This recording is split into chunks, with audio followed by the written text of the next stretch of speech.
Bonjour, chers élèves d'histoire, géographie, géopolitique, sciences politiques. Je vous propose ici l'introduction au thème 4, S'informer, un regard critique sur les sources et modes de communication. Je vous invite à prendre le cours au fur et à mesure de cette vidéo. Je vous indiquerai également les exercices à faire pour la prochaine fois.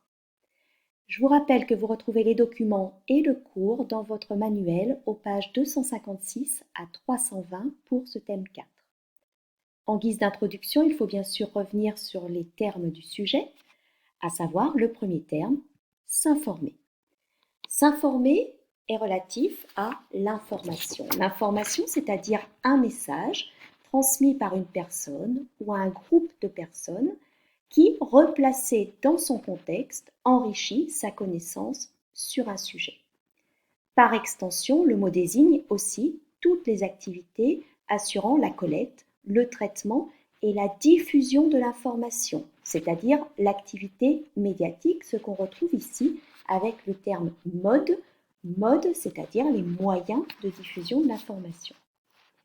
Jamais la consommation de médias n'a été aussi importante puisque la multiplication des supports depuis le XIXe siècle a contribué à renforcer la place de l'information dans les sociétés.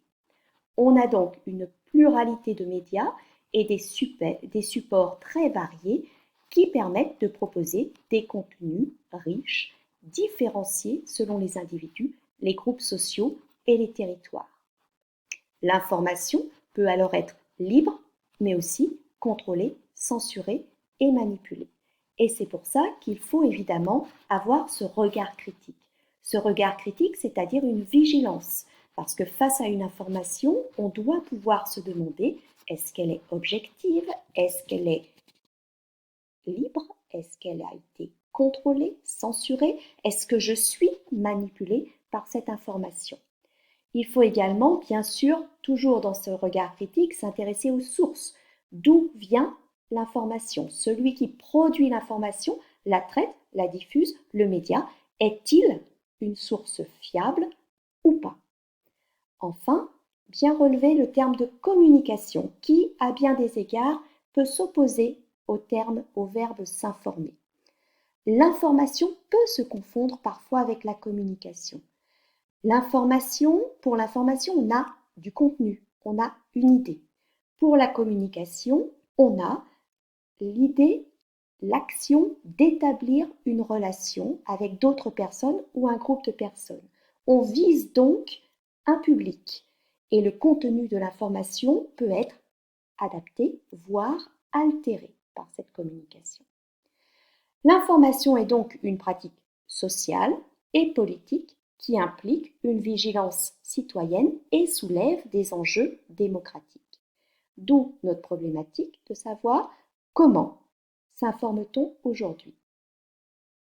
Toujours dans cette introduction, on va partir sur un petit 1 des médias et des supports de communication qui n'ont jamais été aussi nombreux et divers.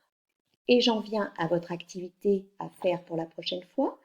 Je vais vous demander de dresser le tableau des différents médias et supports de communication en France au début du XXIe siècle. À partir des documents de votre manuel, pages 256-257.